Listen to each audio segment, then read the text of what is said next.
तर मित्रांनो, एक 2 दिवसापासून माझ्या घरी एक उंदीर येतोय 2 दिवसापासून, पण मला समजत नाही की तो का येतोय. तर मला पाहायचं होतं की तो नेमका येतोय कुठून, कारण माझ्या विंडोमध्ये पूर्ण जाळी लावलेली आहे आणि तो जाळीच्या मधून कुठून येतोय हेही मला समजत नाही. मी त्याला 2 वेळा आतमध्ये येताना पाहिलं, 2 वेळा बाहेर जाताना पाहिलं, पण तो कुठून येतो आणि कुठून जातो हे मला आजपर्यंत कळलेलं नाही. पण मी राहतो 13व्या माळ्यावरती आणि तो 13व्या माळ्यावरती रोज येतोय 2 दिवसापासून.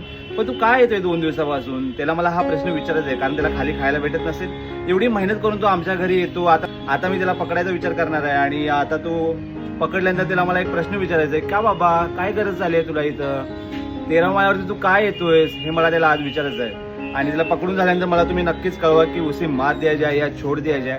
पण मला तरी वाटतं त्याला जंगलात सोडलेलं बेटर असेल. पण तुम्ही मला कमेंट्समध्ये कळवा की त्याचं करायचं काय.